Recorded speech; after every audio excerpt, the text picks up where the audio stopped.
Assalamualaikum warahmatullahi wabarakatuh. Berjumpa lagi dengan Darima channel yang senantiasa menemani teman-teman semua dalam persiapan pretest PBG 2023 untuk kategori A gitu ya teman-teman ya. Oke teman-teman, untuk hari ini kita tidak upload video baru ya gitu ya, tapi kita recycle dari video P3K tahun kemarin ya, yang dimana soal-soal ini ternyata banyak yang keluar di periode pretest PBG di kategori B kemarin. Nah, kemungkinan besar nanti juga akan menghiasi soal-soal di pretest PBG yang kategori A, teman-teman. Jadi, teman-teman persiapkan diri, kita buatkan video khusus untuk kumpulan soal-soal prediksi ya, kumpulan soal-soal dari P3K kemarin ya, yang IPA. Ini ya, nanti kita akan berikan juga yang lain gitu ya, teman-teman. Oke, silakan simak penjelasannya sebagai berikut. Kita mulai dari yang pertama. Perhatikan berbagai perang sebagai berikut. 1. Pertempuran Bandung Lautan Api, Perang Diponegoro, Pertempuran Medan Area, Pertempuran Puputan Margarana. Kemudian pertanyaannya adalah urutan peristiwa mempertahankan kemerdekaan. Jadi yang paling penting fokus itu ya, mata pelajaran dari SD itu adalah urutan peristiwa mempertahankan kemerdekaan Indonesia. Sebenarnya teman-teman itu wajib untuk menghafalkan seluruh peperangan atau seluruh peristiwa yang ada hubungannya dengan upaya mempertahankan kemerdekaan Indonesia. Gitu ya. Lihat opsi pilihan gandanya di situ tersedia 3, berarti ada 1 yang perlu kita buang gitu ya. Kita mulai ya. Bandung Lautan Api dulu. Bandung Lautan Margarana ya. Margarana itu 20 November 46. Puputan Margarana itu 20 November 46 terjadi di Bali gitu ya. Dipimpin oleh Kepala Divisi Sunda Kecil yaitu Kolonel I. Gusti Ngurah Rai. Kemudian Bandung Lautan Api itu terjadi di 23 Maret 46. Berarti ini lebih dulu. Bandung Lautan Api dengan Margarana itu duluan Bandung Lautan Api. Kemudian Perang Diponegoro itu dikenal sebagai Perang Jawa, yang dipimpin oleh Pangeran Diponegoro. Peristiwa perang itu berlangsung selama 5 tahun antara 1825 sampai 1830. Berarti ini sebelum kemerdekaan. Jadi ini tidak masuk dalam upaya mempertahankan kemerdekaan Indonesia. Kemudian perang berikutnya adalah Perang Medan Area. Ini terjadi antara TKA dan NIKA. Ya, TKA dan NIKA terjadi pada tanggal 13 Oktober 45. Jadi paling duluan ini ya Medan Area nih, 45 sendiri ya. Jadi kalau kita urutkan adalah Medan Area dulu nomor 1. Nomor 2-nya adalah Bandung Lautan Api. Kemudian yang terakhir adalah Margarana. Jadi urutan yang tepat adalah 3, 1, 4. Kemudian nomor berikutnya disajikan 2 gambar kendaraan gitu ya. Disajikan 2 gambar kendaraan, kemudian di situ tersedia kendaraan A itu dengan gayanya 1500 Newton, masanya 750 kg. Kemudian mobil B itu gayanya adalah 1800 Newton, masanya adalah 600 kg. Yang ditanyakan berbeda dengan yang dulu-dulu yang ditanyakan adalah perbandingan gaya. Sekarang adalah yang ditanyakan perbandingan percepatannya. Nah, bagaimana perbandingan percepatan? Jadi teman-teman, soal ini tergolong dalam aplikasi gaya, terutama untuk hukum Newton 2 gitu ya, yang rumusnya F sama dengan M kali A itu loh. Gitu ya. Nah, karena di sini yang ditanyakan adalah percepatan, kita tahu sendiri bahwa percepatan itu rumusnya adalah gaya dibagi massa. Jadi kita akan hitung dulu percepatan mobil A dan percepatan mobil B. Ya. Percepatan mobil A kan rumusnya F dibagi M. Nah, gayanya 1500 dibagi 750 ketemunya kan 2. Jadi 2 meter per sekon kuadrat yang satu. Yang kedua, percepatan mobil B gayanya 1800 bagi 600 ketemunya 3 gitu ya. Jadi perbandingan mobil A dan percepatan mobil A dan percepatan mobil B 2:3. Jawaban yang tepat adalah opsi B. Oke, soal berikutnya, hubungan antara senar gitar dengan frekuensi yang dihasilkan. Nah, ini berbeda dengan soal kemarin ya. Kita lihat opsi pilihan gandanya. Semakin panjang senar, semakin tinggi frekuensinya. Semakin pendek senar, semakin rendah frekuensinya. Semakin besar senar gitar, semakin tinggi frekuensi yang dihasilkan. Semakin kecil luas penampang senar gitar, semakin rendah frekuensi yang dihasilkan. Atau yang E, semakin besar penampang senar gitar, semakin kecil frekuensi yang dihasilkan. Oke, teman-teman, ini tentang hukum Mersenne. Kita sudah pernah bahas hukum Mersenne ya. Tapi ternyata pilihan gandanya itu lebih rumit gitu ya. Hukum Mersenne itu mengatakan ini rumusnya seperti ini.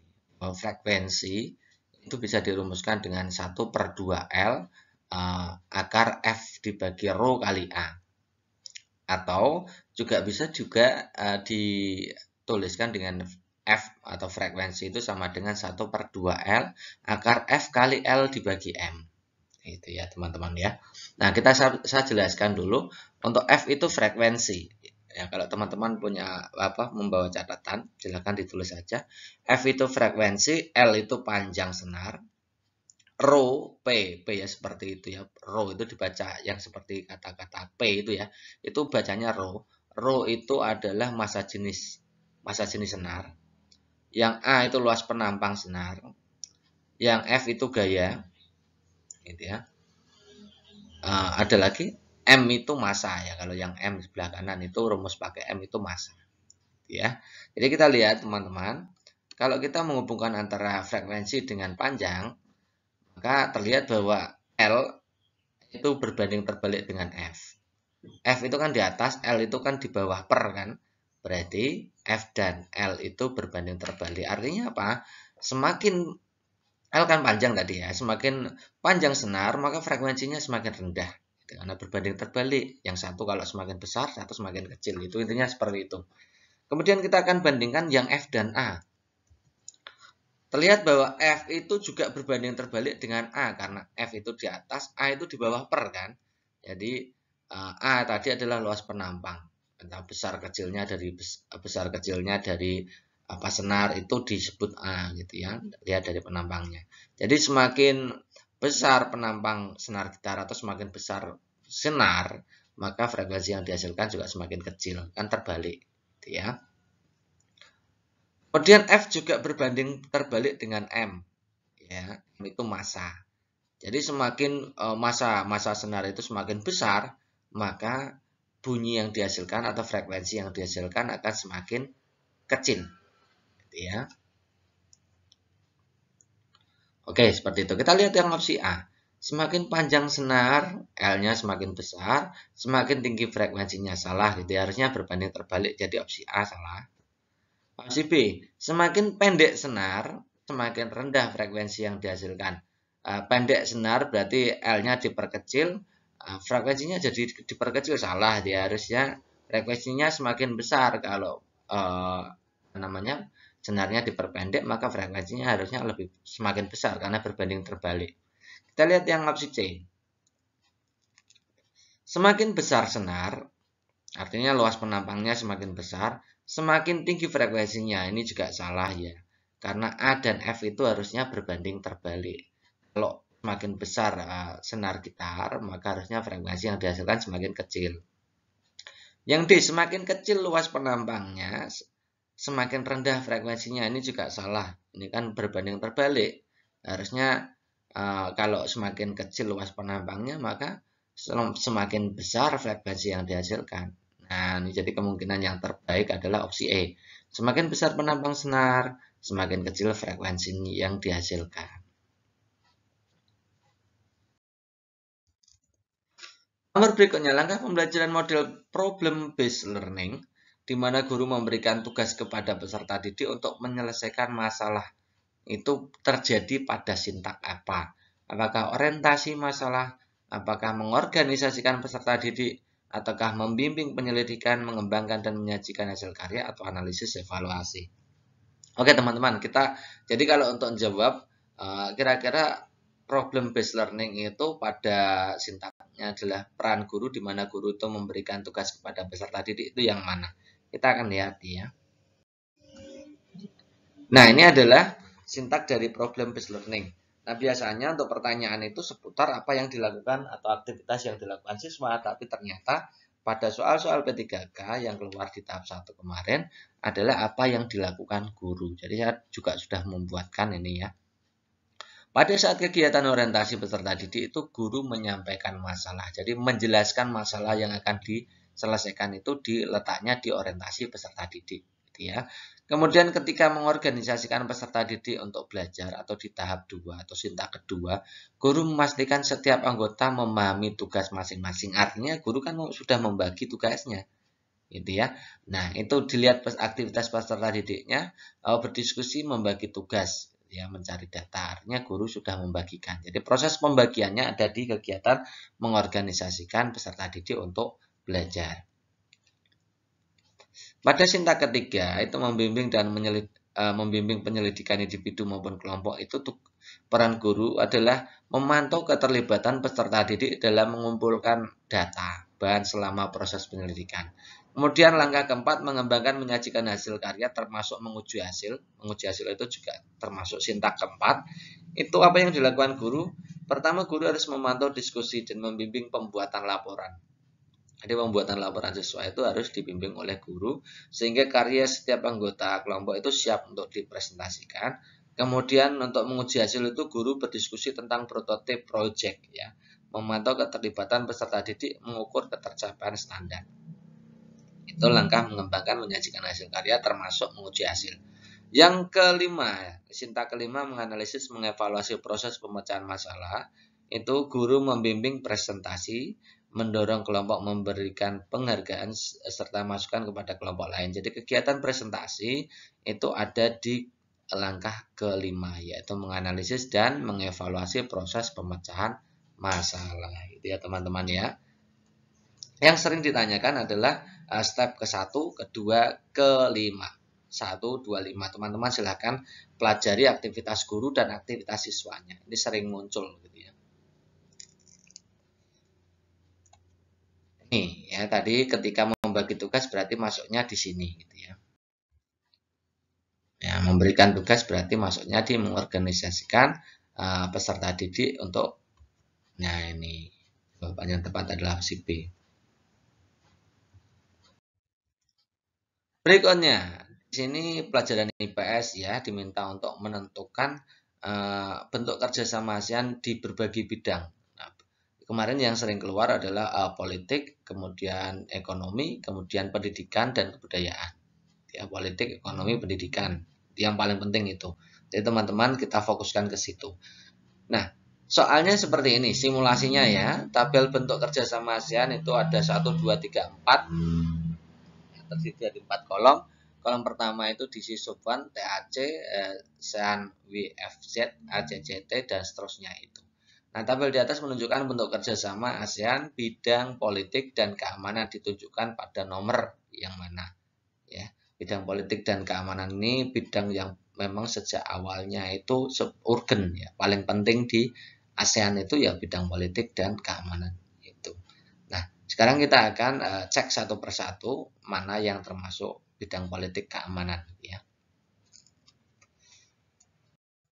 Kita mulai dari SOPFAN ya. SOPFAN itu merupakan bentuk deklarasi yang dibuat ASEAN yang dicetuskan di Kuala Lumpur tanggal 27 November tahun 71.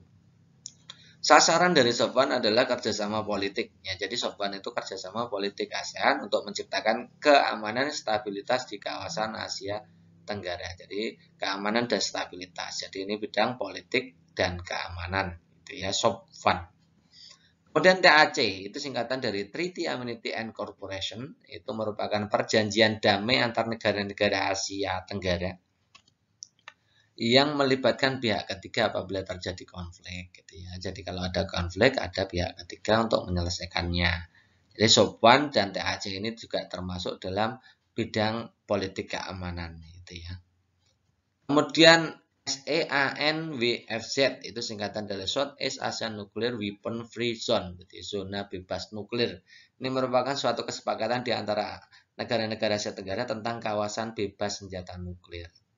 Itu ya. Jadi ini juga bidang keamanan ya, politik dan keamanan. Kemudian ACCT itu singkatan dari ASEAN Convention on Counter Terrorism, ya, terorisme ya. Merupakan instrumen penting kerjasama di wilayah Asia Tenggara dalam pencegahan, penanggulangan, dan pemberantasan terorisme. Ini juga bidang politik dan keamanan. Jadi SOPFAN, TAC, SEAN-WFZ, dan ACCT ini adalah program dari ASEAN yang pada bidang politik dan keamanan. Kemudian kalau SEAMEO ya SEAMEO atau dalam bahasa Inggrisnya The Southeast Asian Ministers of Education Organization. Nah, ada kata-kata education berarti hubungannya dengan pendidikan yang merupakan bentuk kerjasama regional dalam bidang pendidikan. Tujuannya mengembangkan kapasitas sumber daya manusia untuk mengusung pendidikan yang berkualitas. Nah, selain itu juga ada AUN. Ya, AUN itu juga pendidikan ya. AUN itu pertemuan para menteri pertahanan atau AUN ya, AUN dan SMEO itu tadi ya, AUN dan SMEO itu adalah bidang pendidikan. Kemudian ada lagi pertemuan para menteri pertahanan atau Defense Minister Meeting atau ADMM. ADMM itu bertujuan untuk mempromosikan perdamaian dan stabilitas kawasan melalui dialog serta kerjasama di bidang pertahanan dan keamanan. Jadi kalau ADMM juga politik dan keamanan. Yang pendidikan adalah SEAMEO dan AUN gitu ya. Kalau MEA itu adalah masyarakat ekonomi ASEAN, jadi merupakan salah satu bentuk interaksi ruang di wilayah ASEAN bidang ekonomi. Adanya MEA ini menuntut negara-negara ASEAN untuk memiliki daya saing yang tinggi. Ya. Jadi kalau kita lihat tabelnya, SOFAN itu ada politik ekonomi, politik keamanan, TAC politik keamanan, CNWFZ itu politik keamanan, ACCT juga politik keamanan. Ini politik keamanan, CMEO tadi adalah pendidikan ya, jadi bukan ya. SOFAN politik keamanan, TAC, ini CMEO bukan, SOFAN yes, ADMM dia, CMEO bukan. Jadi jawabannya pasti adalah opsi nomor 1. Gitu. Berikutnya, salah satu tujuan penilaian adalah untuk melakukan diagnosis kesulitan belajar siswa. Hal ini sesuai dengan prinsip penilaian yang apa? Apakah keeping track, summing up, finding out, checking up, atau checking out. Ya, kita akan bahas satu persatu. Jadi fungsi penilaian itu ya ada 4 itu. Pertama, keeping track itu harus mampu menelusuri melacak kemajuan siswa. Kan keeping track itu melacak ya, melacak kemajuan siswa apakah maju atau bahkan mundur gitu ya, sesuai dengan rencana pembelajaran yang telah ditetapkan. Dan checking up itu harus mengecek ya, mengecek ketercapaian kemampuan peserta didik dalam proses pembelajaran. Ini biasanya untuk penilaian harian ini fungsinya adalah sebagai checking up. Kemudian kalau finding out itu penilaian harus mampu mencari, menemukan serta mendeteksi kesalahan-kesalahan yang menyebabkan terjadinya kelemahan dalam proses pembelajaran. Ini mendeteksi kesalahan-kesalahan ini bisa juga dikatakan sebagai diagnosis kesulitan belajar. Kemudian kalau summing up itu penilaian harus mampu menyimpulkan apakah peserta didik telah mencapai kompetensi yang telah ditetapkan atau belum. Nah, kegiatan summing up itu biasanya sama dengan fungsi sebagai fungsi sumatif. Jadi fungsi formatifnya ada keeping track, checking up, dan finding out. Ya. Jadi jawabannya yang mana tadi? Diagnosis kesulitan belajarnya jadi di finding out. Perhatikan kalimat berikut. Sudah 4 minggu Mutiara mencari anak kucing Persianya yang hilang. Perbaikan menggunakan huruf kapital. Langsung ya. Pertama, huruf kapital kita cek dulu. Pertama adalah di awal kalimat. Sudahkah semuanya menggunakan huruf kapital? Ini sudah. Yes. Sudah 4 minggu. 4 minggu berarti hubungannya dengan nama hari ya. Nah, ketika menggunakan nama hari, maka kita harus menggunakan huruf kapital. Coba kita lihat ya. 4 minggu. Minggu di situ kalau ada kata-kata 4. Jadi 4 minggu itu bukan nama hari ya teman-teman ya. Kalau minggu memang hari. Tapi kalau 4 minggu itu berarti bukan nama-nama hari. Ya. Misalkan hari Senin 4 minggu ke depan berarti kan bukan nama hari. Gitu ya. Jadi 4 minggu di situ tidak menunjukkan nama hari tapi menunjukkan nama jenis ya. Jadi bukan tidak boleh menggunakan huruf kapital. Ini tidak boleh, ini tidak boleh. Jadi dan gandanya tinggal C dan T gitu ya. Kemudian yang ketiga itu ada kata-kata mutiara. Mutiara di situ adalah nama orang. Jadi nama orang itu harus huruf kapital. Jadi yang mutiara dan mutiara ini sudah benar, bukan huruf kapital. Mencari anak kucing Persia. Nah, yang dibedakan itu kucing Persia hurufnya besar semua atau kecil semua. Persia itu adalah, nah biasanya ini nama tempat ya. Kalau nama tempat itu harus menggunakan huruf kapital. Tapi di situ adalah Persia, di situ bukan nama tempat, tapi nama jenis kucing Persia. Itu tidak boleh pakai huruf besar. harusnya huruf kecil semua karena itu adalah nama jenis gitu ya. Contoh lagi apa tuh namanya? Nasi Jawa itu juga Jawa di situ meskipun nama tempat, nama provinsi itu tidak boleh pakai huruf besar karena di situ ada kata-kata nasi artinya jenis. Jadi kalau jenis tidak boleh menggunakan huruf besar. Jadi jawaban yang tepat adalah opsi D. Perhatikan keterangan berikut. A berjarak 10 km dan melaju dengan kecepatan 50 km per jam. B 15 km melaju kecepatannya 60 km per jam. C 5 km melaju dengan kecepatan 2 km per jam. D 20 km dengan melaju dengan kecepatan 75 km per jam. Jika mereka berangkat bersama-sama ke kota E, maka urutan dari yang paling cepat sampai adalah yang mana. Ini dengan catatan semuanya itu berangkat pada waktu yang sama gitu ya. Oke, jadi kalau begitu kita akan menentukan waktunya masing-masing gitu ya. Waktu supaya sampai itu berapa. Di situ diketahuinya jarak dan kecepatan. Nah, jarak dan kecepatan menurut aturan mencari waktu T kan rumusnya S sama dengan V kali T. Maka T-nya adalah S dibagi V kan gitu ya. S dibagi V. Jadi kita akan membagikan jarak dibagi dengan kecepatan supaya menghasilkan waktu. Ini waktu A berarti 10 dibagi 50 gitu ya. Itu kalau dibuat 10 bagi 50 kan 0,2. Buat 2 digit sekalian jadi 0,20 gitu ya. Kemudian waktu B 15 dibagi 60 itu kalau dikecilkan jadi 15 dan 60 itu kalau dibagi 15 kan ketemunya 1. 60 bagi 15 kan 4. 1 per 4 itu kalau dibuat dalam bentuk koma kan 0,25. Gitu ya. Yang waktu C berarti 5 dibagi 2. 5 dibagi 2 itu kan 2,5. Ya, sudah ketemu ya. 5 dibagi 2, 2,5. Kecepatan D 20 dibagi 75. Kalau disederhanakan 20 dan 75 kalau dibagi 5, 20 dibagi 5 kan 4. 75 bagi 5, 15. 4 per 15 kalau dibentuk koma sekitar 0,27. Ya.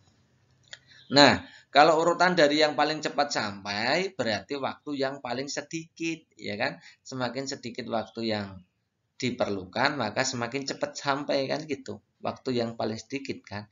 Nah, karena waktu yang paling sedikit, maka kita urutannya yang pertama berarti yang mana nih? Urutan yang paling sedikit itu berarti A. Kemudian B. Kemudian D. Yang paling lemot itu yang C. Yang waktunya paling banyak gitu ya. Jadi urutannya adalah A, B, D, C. Mana ini ya? Oke, yang ini. Next berikutnya. Kita diminta untuk menganalisa hewan berdasarkan ciri-cirinya. Di situ adalah hewan yang memiliki ciri-ciri tubuh terdiri dari kepala dan perut. Artinya kepala dadanya menyatu atau cefalotorak dan perut. Jadi terdiri dari 2 segmen saja. Yaitu kepala dada menjadi 1 dan perut. Kemudian kaki ada 4 pasang. Artinya ada 8 kaki. Kemudian tidak punya sayap dan memakan binatang yang lebih kecil atau bisa disebut juga karnivora. Ya. Apakah laba-laba, lipan, belalang, kecoa, kupu-kupu. Jadi kalau untuk menjawab soal ini teman-teman harus tahu masing-masing cirinya. Biasanya yang membedakan adalah kaki, sayap. Jadi, kaki dan sayap. Jadi yang paling penting. Bagian tubuh juga penting. Gitu ya. Oke, kita akan bahas satu persatu. Kalau laba-laba itu terdiri dari 2 segmen, ya, kepalotorak dan abdomen. Kepalotorak artinya kepala dan dada itu menjadi satu, gitu ya, teman. Dan abdomen atau perut.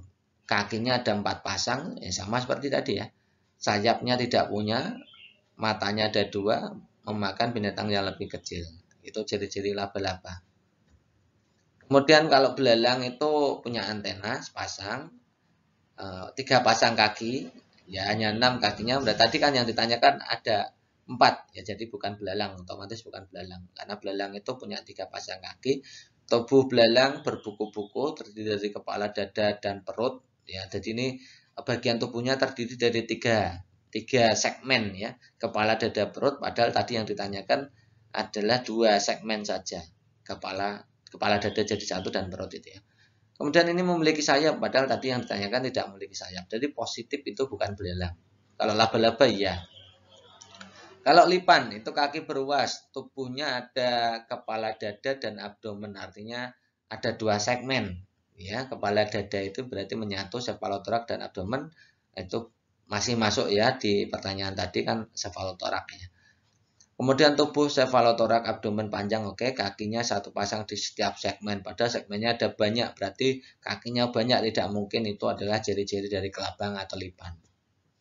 Kemudian kecoa ini terdiri dari 3 segmen. Yang ditanyakan tadi adalah 2 segmen ya. Jadi tidak mungkin sini. Ini punya sayap juga, kecoa itu punya sayap, licin, keras, berbulu. Kakinya 3 pasang, tadi yang ditanyakan 4 pasang, jadi bukan. Nah, kemudian kupu-kupu itu kepala, dada, dan perut. Nah, jadi ada 3 segmen. Kepala, dada, perut ada semua. Nah, 3 pasang kaki yang terdapat di bagian dada. Jadi ini kakinya ada 3 pasang. Tadi yang ditanyakan 4 pasang. Punya sayap 2 pasang. Warna-warni ya. Tipe mulut adalah proboscis. Jadi bukan juga. Jadi kalau mengingat pertanyaan ini berarti jawaban yang tepat adalah laba-laba. Kemudian pertanyaan berikutnya disajikan gambar seperti ini. Kemudian teman-teman diminta untuk menyimpulkan ya. Jadi kalau ada soal seperti ini teman-teman langsung saja, caranya tinggal disilang yang sama gitu ya. Jadi jawabannya B, bagaimana cara mengerjakannya? Coba kita lihat ya. Ini disilang dengan ini. Ini yang sama silang aja. Nah, sudah ya. Jadi masih ada sisa 1 di sebelah kanan. Kemudian ada ini bola ini di, nah berarti yang sebelah kiri itu ada 1 kerucut dan 1 kubus, 1 kerucut dan 1 kubus itu karena di situ timbangannya kan mendatar itu ya, artinya sama dengan. Kalau mendatar itu artinya sama dengan. Kalau condong kanan kiri nanti ada lebih ada kurang darinya gitu ya. Karena ini mendatar berarti sama dengan. Jadi 1 kerucut dan 1 kubus itu sama dengan 2 bola dan 1 tabung. Ya, 2 bola dan 1 tabung. Jadi jawaban yang benar adalah B. Perhatikan daftar kerjasama antar negara di kawasan ASEAN berikut. Yang 1, membentuk AUN atau ASEAN University Network, penawaran beasiswa, penyelenggaraan festival seni, membentuk SEAMEO, atau The Southeast Asian Minister of Education Organization, kemudian diadakan Kongres Pemuda ASEAN, atau diadakan pertemuan para menteri pertahanan atau Defense Minister Meeting, ADMM. Berdasarkan daftar di atas yang termasuk kerjasama di bidang pendidikan. Nah, tadi kita juga sudah bahas gitu ya. Di bidang pendidikan itu yang paling penting ada 2, yaitu SEAMEO dan AUN. AUN itu mempererat kerjasama, memperkuat solidaritas, mempromosikan program studi. Jadi ini tentang universitas gitu ya.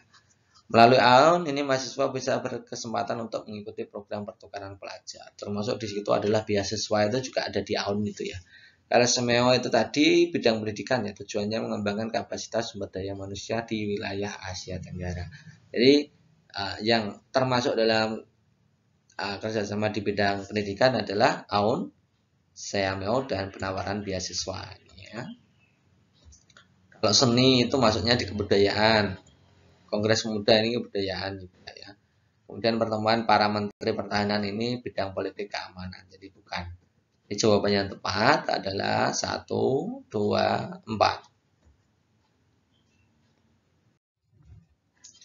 Harga 2 buku 5 pensil 20.000 sama dengan harga 4 pensil 3 pulpen. Harga 5 buku 3 pulpen 37.000. Pernyataan yang senilai adalah bagaimana cara menyelesaikan ini. Nah, kemarin kita sudah jelaskan pakai cara menghitung. Nah, kalau menghitung ternyata teman-teman itu banyak yang salah gitu ya. Jadi kita pakaikan pengandian saja gitu ya. Oke. 2 buku 5 pensil, anggap saja bukunya X, pensilnya Y, kemudian pulpennya adalah Z gitu ya. 2 buku 5 pensil berarti 2X tambah 5Y sama dengan 20.000 ya. Kemudian 4 pensil tadi Y ya. Pulpen 3 pulpen berarti Z, pulpennya Z berarti 4Y tambah 3Z sama dengan, karena harganya sama maka tulis saja 20.000 sama. Kemudian kalimat ketiganya harga 5 buku, 5 buku bukunya tadi X, jadi 5 buku tambah pulpennya Z, jadi 3Z. 5X tambah 3Z sama dengan 37.000. Ya, modalnya kita punya ini. Sekarang kita akan menganalisa opsi pilihan gandanya. 2X tambah 5Y. 2X tambah 5Y kan 20.000. Apakah sama dengan 5X tambah 3Z? 5X tambah Z itu kalimat ketiga 37.000 ya. Sama apa tidak? Ya, tentu saja tidak sama. Masuk sama. Ya. Oke, berikutnya 2X tambah 5Z masih 20.000. 3X tambah 2Z, 3X tambah 2Z. Berarti hubungannya dengan X dan Z. X dan Z berarti kita akan olah yang kalimat ketiga ini. Kan 5X ditambah 3Z kan 37.000. Supaya jadi 3X bagaimana? 5X supaya jadi 3X dikalikan saja 3/5. Ya. Kan tujuannya mau jadi 3X ya. 5X-nya mau jadi 3X ya kalikan saja 3/5. Dari mana angka 3/5? 3 itu yang di opsi pilihan gandanya kan mau jadikan 3X, 5 itu yang 5X ini. Nah, supaya mudah. Jadi semuanya dikalikan dengan 3/5. 5X kali 3 dibagi 5. Jadi ketemunya ada 3X. 3 kali 3 9 yang Z ya. 3 kali 3 9 bagi 5 kira-kira aja 2. Kira-kira aja 2. 37.000 kali 3 bagi 5 kira-kira saja sekitar 22.000. Jadi kita bahasanya adalah kira-kira. Dan ini 22.000. Jadi otomatis ini tidak sama. Ya.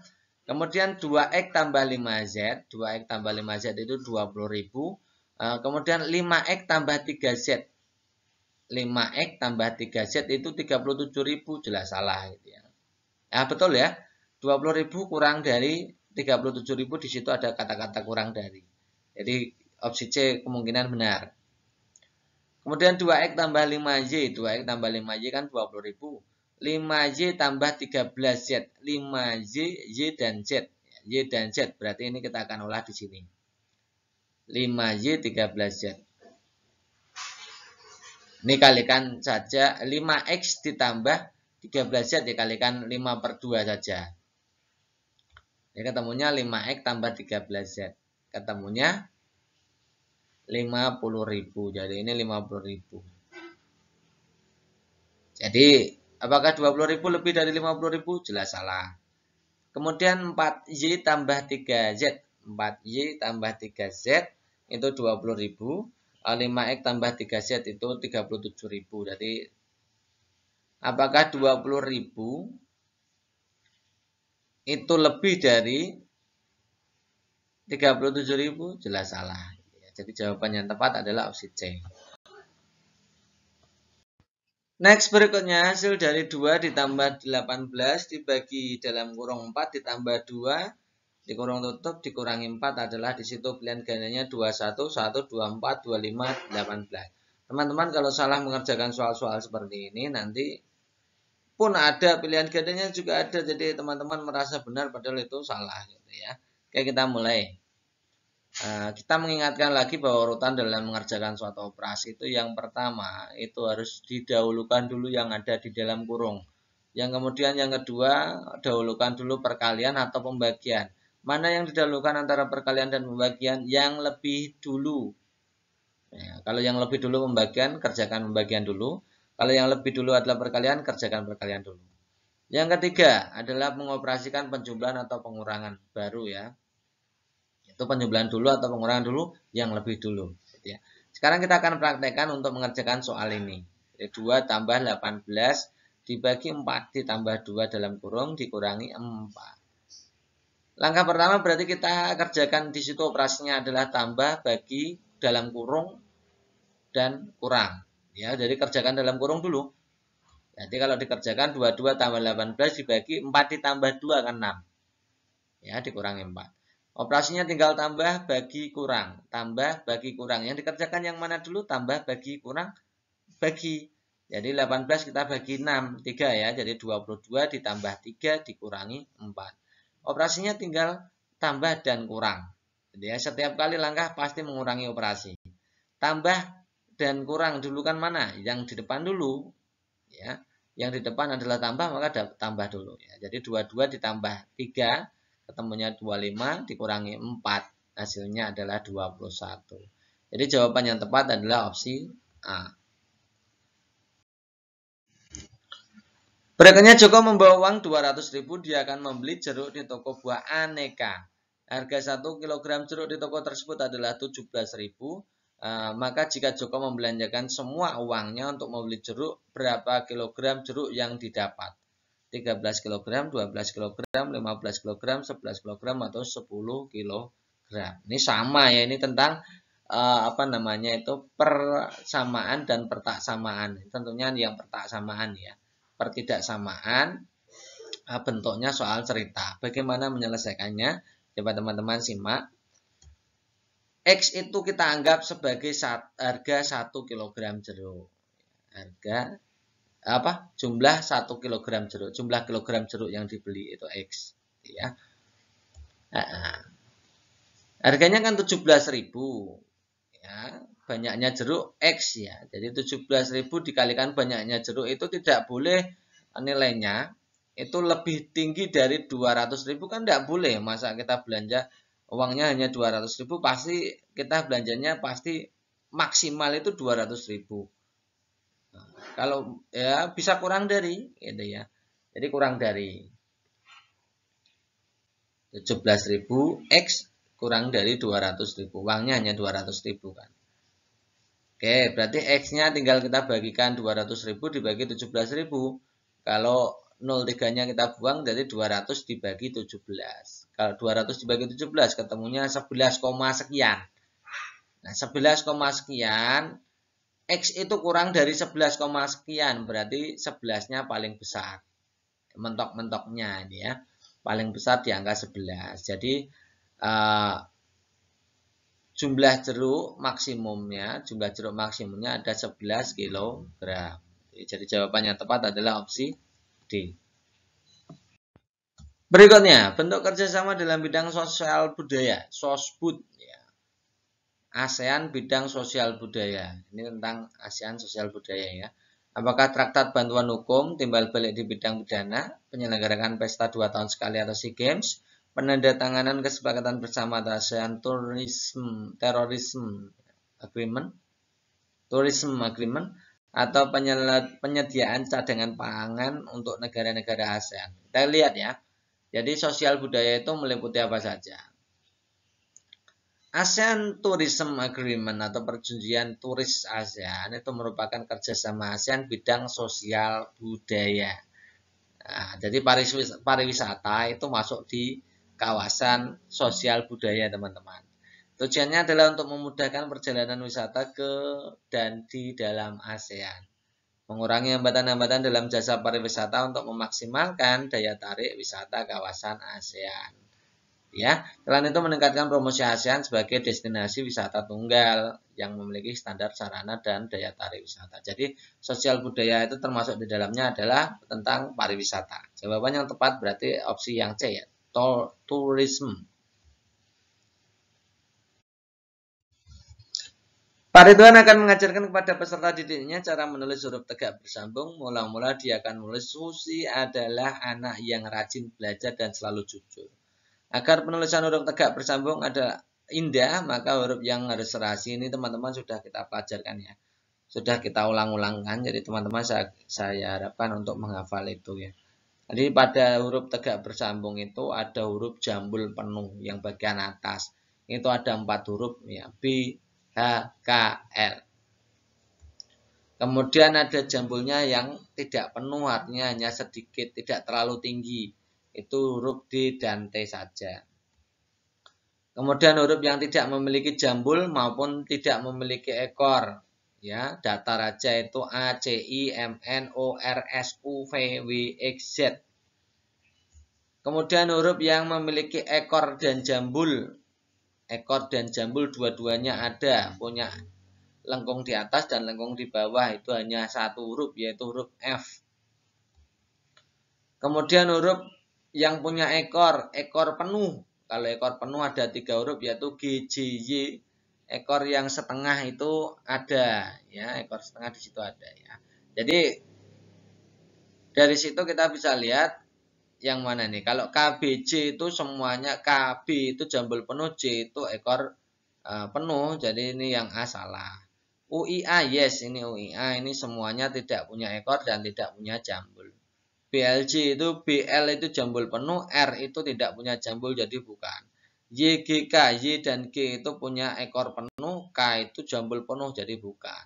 SLB, S itu tidak punya ekor, tidak punya jambul, L dan B itu berjambul penuh jadi tidak mungkin. Maka jawaban yang tepat adalah opsi B. Kalimat yang menggunakan ejaan bahasa Indonesia yang benar adalah apakah A. Pak Rogo menyita semua HP siswa, harimau itu mencabik tubuh mangsanya, cara mensiasati kekurangan air di desa itu adalah membangun sumur pompa, Dodi diminta oleh ibunya untuk menyuci piring, adik menembak burung di sawah. Jadi ini tentang ejaan penggunaan imbuhan me, ya. Kita mulai ya. Itu akan meluluh jika kata kerjanya berawalan KTSP. Jadi teman-teman pasti ingat ya, KTSP itu harus meluluh. Selain KTSP tidak boleh meluluh atau meluruh gitu ya. Nah, contoh ya, menyita. Menyita itu kata dasarnya sita. S harusnya meluluh, jadi terjadi peluluan, jadi sudah benar. Menyita itu benar. Kemudian menyabik itu cabik. Cabik itu bukan KTSP ya. Berarti tidak terjadi peluluan. Yang benar harusnya adalah mencabik, bukan menyabik. Mensiasati, siasat. Mensiasati itu siasat. Berarti harusnya terjadi peluluan. Maka yang benar adalah menyiasati. Menyuci, menyuci. Menyuci sudah ya, menyuci. Nah, menyuci harusnya cuci gitu ya. Cuci itu bukan, tidak harus meluluh ya. Tidak boleh meluruh ya. Harusnya mencuci, bukan menyuci. Mentembak, ini tembak terjadi peluluan. Harusnya menembak. Jadi jawabannya salah. Maka dari opsi A sampai E, maka jawaban yang tepat adalah opsi A.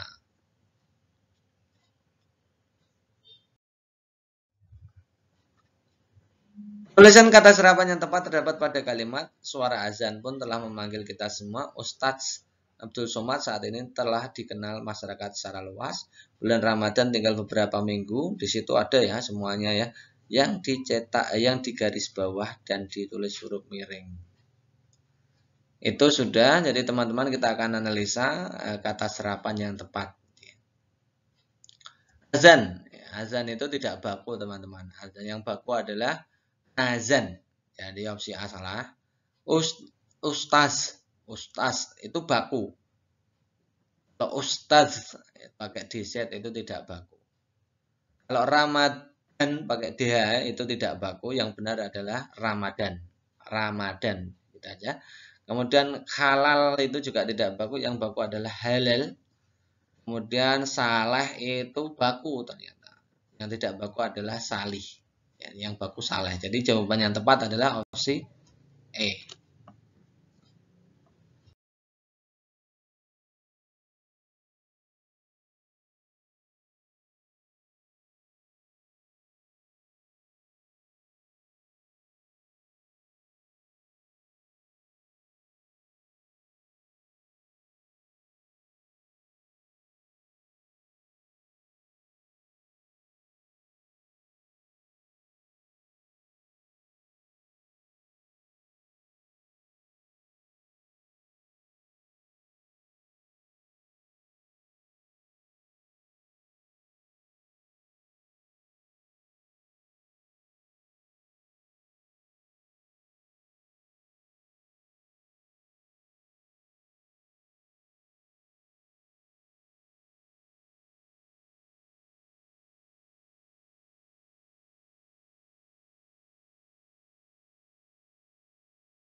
Jadi kita bisa jawab ya, kalau mendirikan bangunan dari bahan lentur tadi apa? Badui, itu ya. Jadi jawabannya A ya.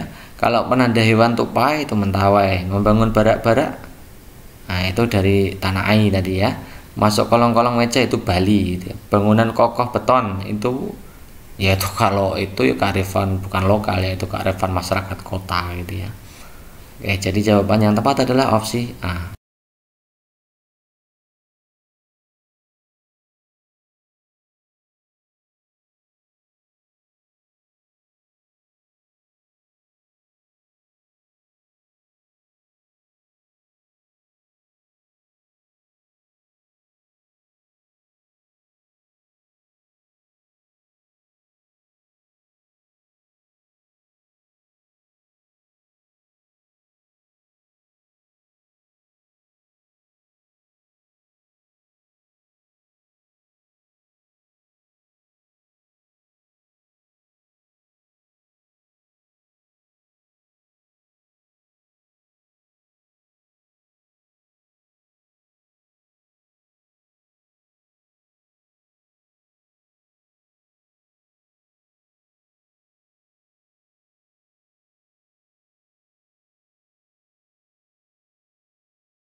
Nah, itu dulu teman-teman untuk pembelajaran kali ini. Tetap stay tune di channel kita tercinta ini. Jangan lupa untuk tetap semangat belajar untuk menyongsong P3K tahap 2. Terima kasih atas perhatiannya. Assalamualaikum warahmatullahi wabarakatuh.